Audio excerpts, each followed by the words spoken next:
Jungle.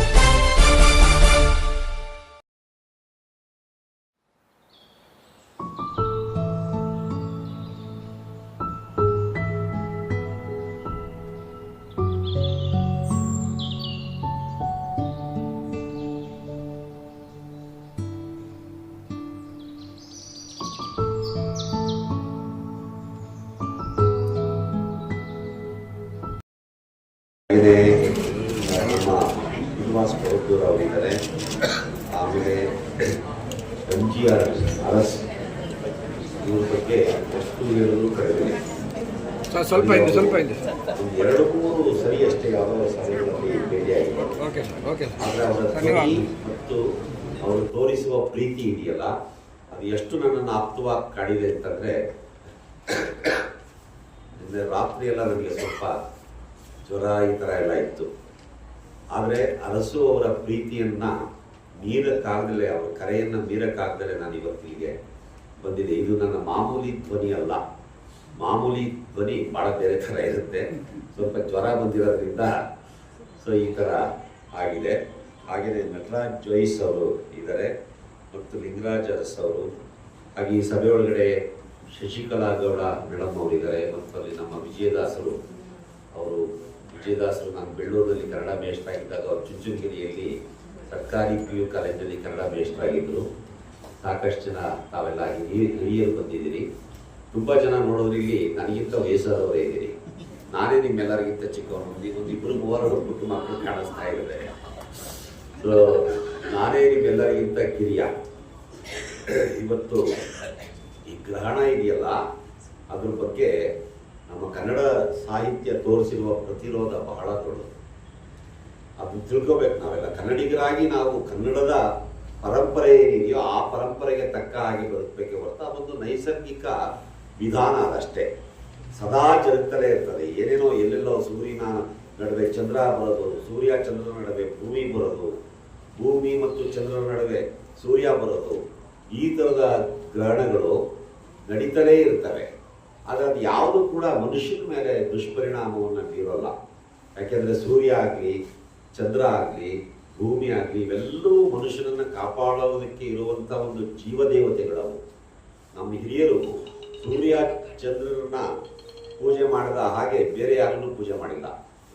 ಈಗಲೂ ಬೆಳಗ್ಗೆ ಇದ್ದರೆ ಹೊರಗಡೆ ಬಂದೊಂದು ಊದುಗಡ್ಡಿ ಹಿಡ್ಕೊಂಡ್ರೆ ಅವರು ಎಲ್ಲಿ ಊದುಬತ್ತಿಯನ್ನು ಬೆಳಗ್ತಾರೆ ಅಂತಂದ್ರೆ ಆಕಾಶ ನೋಡ್ಕೊಂಡು ಸೂರ್ಯನಿಗೆ ಬೆಳಗ್ತಾ ಇರ್ತಾರೆ. ಸೊ ಅಷ್ಟರ ಮಟ್ಟಿಗೆ ಈ ಸೂರ್ಯ ಮತ್ತಿತರರು ನಮ್ಮ ಪಾಲಿನ ದೇವತೆಗಳು. ಇಡೀ ಜೀವ ಸಂಕುಲಕ್ಕೆ ಅವರು ದೇವತೆಗಳು. ಸನ್ಮಾನ್ಯ ಶ್ರೀ ಮುಕುಂದರಾಜ್ರವರು ತುಂಬ ಅರ್ಥಪೂರ್ಣವಾಗಿ ಮಾತನಾಡಿದ್ದಾರೆ. ಜೊತೆಗೆ ಬೇರೊಂದು ಕಾರ್ಯಕ್ರಮಕ್ಕೆ ಹೋಗಬೇಕು ಅಂತ ಹೇಳಿ ಅವ್ರಿಗೆ ಫೋನ್ ಮೇಲೆ ಫೋನ್ ಬರ್ತಾ ಇದೆ ಅಂತಕ್ಕಂಥ ಮಾತನ್ನು ಕೂಡ ಹೇಳ್ತಾ ಇದ್ದಾರೆ. ಹೆಚ್ಚು ಸಮಯ ನಾನು ತೆಗೆದುಕೊಳ್ಳಕ್ಕೆ ಹೋಗೋದಿಲ್ಲ. ಇನ್ನೂ ಕೂಡ ಈ ಕಾರ್ಯಕ್ರಮದಲ್ಲಿ ಮಾತನಾಡ್ತಕ್ಕಂಥವ್ರು ಅನೇಕರಿದ್ದಾರೆ. ನಾನು ಸಾಮಾನ್ಯವಾಗಿ MGR ಅರಸರವರು ಯಾವ್ದಾದ್ರು ಕಾರ್ಯಕ್ರಮಕ್ಕೆ ಕರೆದಾಗ ನಾನು ಬರಲ್ಲ ಅಂತ ಹೇಳೋದಿಲ್ಲ. ನಾನು ಎಲ್ಲೇ ಇದ್ರು ಕೂಡ ಅವರು ಫೋನ್ ಮಾಡಿದ ತಕ್ಷಣ ಆಯ್ತು ಬರ್ತೀನಿ ಬಿಡಿ ಸರ್ ಅಂತ ಹೇಳ್ತೀನಿ. ತುಂಬಾ ಅನಿವಾರ್ಯವಾದಂಥ ಸಂದರ್ಭದಲ್ಲಿ ಮಾತ್ರ ಸರ್ ಆ ಟೈಮ್ಗೆ ಬರೋಕ್ಕಾಗೋದಿಲ್ಲ ಅಂತ ಮಾತಾಡ್ತಕ್ಕಂಥದ್ದು. ಇವತ್ತಿನ ಕಾರ್ಯಕ್ರಮನೂ ಕೂಡ ಅಷ್ಟೇ. ಮನೆ ಶಿವಣ್ಣವರೇ, ಮುಕುಂದರಾಜ್ರವರು ಕರ್ನಾಟಕ ಸಾಹಿತ್ಯ ಅಕಾಡೆಮಿಯ ಅಧ್ಯಕ್ಷರು ಬರ್ತಾ ಇದ್ದಾರೆ. ಅವರು ಚೆನ್ನಾಗಿ ಮಾತನಾಡ್ತಾರೆ. ಅವ್ರ ಜೊತೆಗೆ ನೀವು ಕೂಡ ಇರಬೇಕು ಅನ್ನೋ ಮಾತನ್ನ ದೂರವಾಣಿನಲ್ಲಿ ಕೂಡ ಹೇಳಿದ್ರು.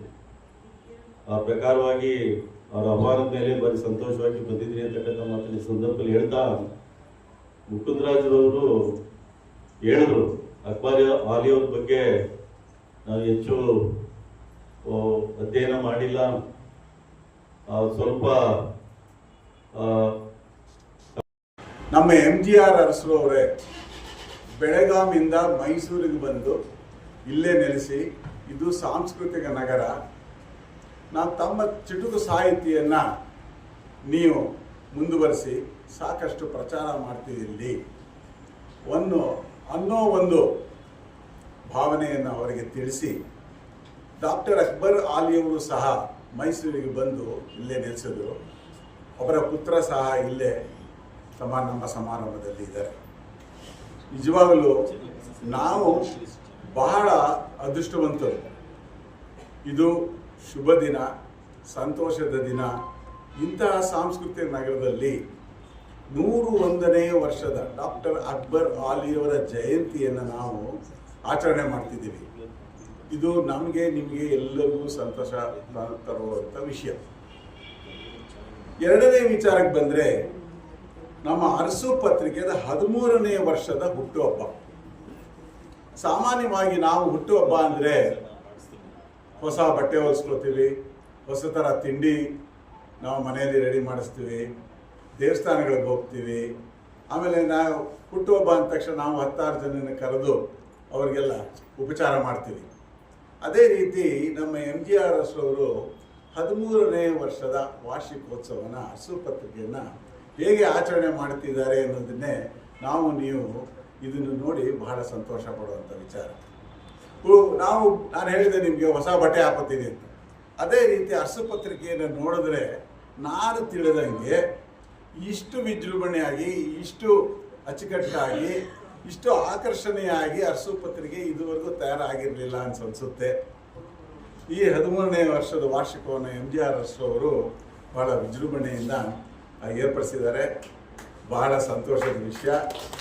ಇದೇ ರೀತಿ ಪ್ರತಿ ವರ್ಷವೂ ವಾರ್ಷಿಕೋತ್ಸವ ಪತ್ರಿಕೆಯನ್ನು ಈ ಥರ ವಿವಿಧ ರೀತಿಯಲ್ಲಿ ಬಿಡುಗಡೆ ಮಾಡಿ ಎಲ್ಲರಿಗೂ ಸಂತೋಷಪಡಿಸಿ, ಜೊತೆಗೆ ಇದರಲ್ಲಿ ಕಂಟೆಂಟನ್ನು ತಗೊಂಡಾಗ ನೀವು 1 ವರ್ಷದ ಹಿಂದೆ ಅಥವಾ 5 ವರ್ಷಗಳ ಹಿಂದೆ ಯಾವ ರೀತಿಯಾದ ಕಾರ್ಯಕ್ರಮಗಳು ನಡೆದಿತ್ತು, ಯಾರು ಭಾಗವಹಿಸಿದ್ರು, ಏನೇನು ಚಟುವಟಿಕೆಗಳು ನಡೀತು ಅನ್ನೋದನ್ನೆಲ್ಲ ಈ ಪತ್ರಿಕೆಯಲ್ಲಿ ಇದು ಚಿತ್ರದ ಮುಖಾಂತರ, ಬರವಣಿಗೆ ಮುಖಾಂತರ ತಿಳಿಸಿದ್ದಾರೆ. ಇದೇ ರೀತಿ ಸುಮಾರು ವರ್ಷಗಳು ಪ್ರತಿ ತಿಂಗಳು ಮಾಸಿಕ ಪತ್ರಿಕೆ ಆಗಿದ್ದರೂ ಸಹ 1 ವರ್ಷಕ್ಕೆ ಒಂದ್ಸರಿ ಆದರೂ ವಿಶೇಷ ಪತ್ರಿಕೆ, ವಿಶೇಷ ಎಡಿಷನ್ ಅಂತ ಗಣನೆಗೆ ಇಟ್ಕೊಂಡು ನಾವು ಇಂಥ ಪತ್ರಿಕೆಯನ್ನು ತರಬೇಕು ಅಂತ ನಾನು MGR ಅವರಲ್ಲಿ ಕಳಕಳಿಯಿಂದ ಕೇಳ್ತಿದ್ದೇನೆ. ಜೊತೆಗೆ ಈಗಿನ ಕಾಲದಲ್ಲಿ ಪ್ರಿಂಟ್ ಮೀಡಿಯಾ ಬಹಳ ಕ್ಷೀಣ ಸ್ಥಿತಿಗೆ ಬರ್ತಿದ್ದೇ ಆದರೂ ಸಹ ಜನರು ಪತ್ರಿಕೆಯನ್ನು ಓದೋದಾಗಲಿ, ಪುಸ್ತಕವನ್ನು ಓದೋದಾಗಲಿ ನಾನು ತಿಳಿದ ಹಾಗೆ ಕಡಿಮೆ ಮಾಡಿಲ್ಲ. ಬೆಂಗಳೂರಿನ ಅನೇಕ ಪತ್ರಿಕೆಗಳಲ್ಲಿ ತಿಳಿಸ್ತಿದ್ದಾರೆ. ಈಗ ಹೆಚ್ಚಿನ ಜನಗಳು ಇದಕ್ಕೆ ಪ್ರೀತಿ ವಾತ್ಸಲ್ಯ ತೋರಿಸಿ ಹೆಚ್ಚಿನ ಜನ ಓದೋದಕ್ಕೆ ಪ್ರಾರಂಭ ಮಾಡಿದ್ದಾರೆ ಅನ್ನೋದನ್ನ ಪತ್ರಿಕೆಯಿಂದ ತಿಳಿಸ್ತಾ ಇದ್ದಾರೆ. ಆದರೂ ಒಂದು ವಿಷಯ ನಾವೆಲ್ಲ ಗಮನ ಹರಿಸಬೇಕು. ನೀವು ಪ್ರಯಾಣ ಮಾಡುವಾಗ ಅಥವಾ ಒಂದು ಜಾಗದಿಂದ ನೀವು ತಮ್ಮ ಟೌನ್ನಲ್ಲೇ ಒಂದು ಜಾಗದಿಂದ ಇನ್ನೊಂದು ಜಾಗಕ್ಕೆ ಹೋಗ್ಬೇಕಾದ್ರೆ ಒಂದು ಟೀ ಶಾಪ್ ಇರ್ಬೋದು, ಒಂದು ಹೋಟೆಲ್ ಇರ್ಬೋದು, ಒಂದು ಕಟಕಟೆ ಇರ್ಬೋದು. ಸಾಮಾನ್ಯವಾಗಿ ನೋಡಿ ಆ ದಿನದ ಪತ್ರಿಕೆಯನ್ನು ಮೊಬೈಲ್ ಇರುತ್ತೆ, ಆದರೂ ಮೊಬೈಲ್ನಲ್ಲಿ ಎಲ್ಲ ವಿಚಾರ ತಿಳಿಸೋದು. ನಾನು ನಿಮಗೆ ಕಳಿಸಿದ್ದು ಅಥವಾ ನೀವು ನಮಗೆ ಕಳಿಸಿರೋ ವಿಚಾರ ಇರುತ್ತೆ. ಆದರೆ ಆ ಸ್ಥಳೀಯವಾಗಿರಲಿ ಅಥವಾ ರಾಜ್ಯದಲ್ಲಾಗಿರಲಿ, ದೇಶದಲ್ಲಾಗಿರಲಿ ಅಥವಾ ಹೊರ ದೇಶದಲ್ಲಾಗಿರಲಿ ಏನೇನು ನಡೀತಾ ಇದೆ ಅನ್ನೋದನ್ನ ಇದು ಪ್ರಿಂಟ್ ಮೀಡಿಯಾ ಅವರು ಬಹಳ ಸೊಗಸಾಗಿ ತರ್ತಾರೆ. ಅದು ಎಲ್ಲ ಜನರನ್ನು ಆಕರ್ಷಣೆ ಮಾಡುತ್ತೆ. ಇದು ಈಗ ನೋಡಿ, ಅಮೆರಿಕ ಮತ್ತು ಇರಾನ್ ದೇಶಕ್ಕೆ ಯುದ್ಧ ಆಗ್ತಿದೆ. ಆದರೆ ನಾವು ಎಷ್ಟೇ ಟಿವಿಲಿ ನೋಡಿದ್ರು ಸಹ ಅಥವಾ ನಮ್ಮ ಮೊಬೈಲಲ್ಲಿ ಇನ್ಫಾರ್ಮೇಶನ್ ಬಂದಿದ್ದೇ ಆದರೂ ಸಹ ಪತ್ರಿಕೆಯನ್ನು ಮಾತ್ರ ಇಟ್ಕೊಂಡು ನಾವು ಮೊದಲಿಂದ ಕೊನೆವರೆಗೂ ಓದ್ತೀವಿ. ಇದು ಆಕರ್ಷಣೀಯ ಕ್ಷೇತ್ರ. ಇದು ಸಾಮಾನ್ಯ ಎಲ್ಲರನ್ನೂ ಆಕರ್ಷಣೆ ಮಾಡುತ್ತೆ. ಅದೇ ರೀತಿ ಇವತ್ತು ಚಿತ್ರನೂ ಸಹ ಹಾಗೆ. ಇದರಲ್ಲಿ ನೋಡಿ, ಈ ಪತ್ರಿಕೆ ಬಂದ ತಕ್ಷಣ ಎಲ್ಲರೂ ಏನು ನೋಡೋದು? ಚಿತ್ರ. ಯಾರ ಚಿತ್ರ ಇದೆ, ಹೇಗಿದೆ, ಏನು, ಯಾವ ಚಿತ್ರ ಇದೆ ಅಂತ ಮೊದಲು ಚಿತ್ರ ನೋಡಿ. ನಾವು ಚಿಕ್ಕನ್ನಲ್ಲೂ ಹಾಗೆ ಮಾಡ್ತಿದ್ವಿ, ಈಗಲೂ ಹಾಗೆ ಮಾಡ್ತೀವಿ, ತಾವೆಲ್ಲರೂ ಸಹ ಅದೇ ರೀತಿ ಮಾಡ್ತೀರ. ಮೊದಲು ಚಿತ್ರ ನೋಡಿ, ನಂತರ ಅದರ ಕಂಟೆಂಟ್ ಏನಿದೆ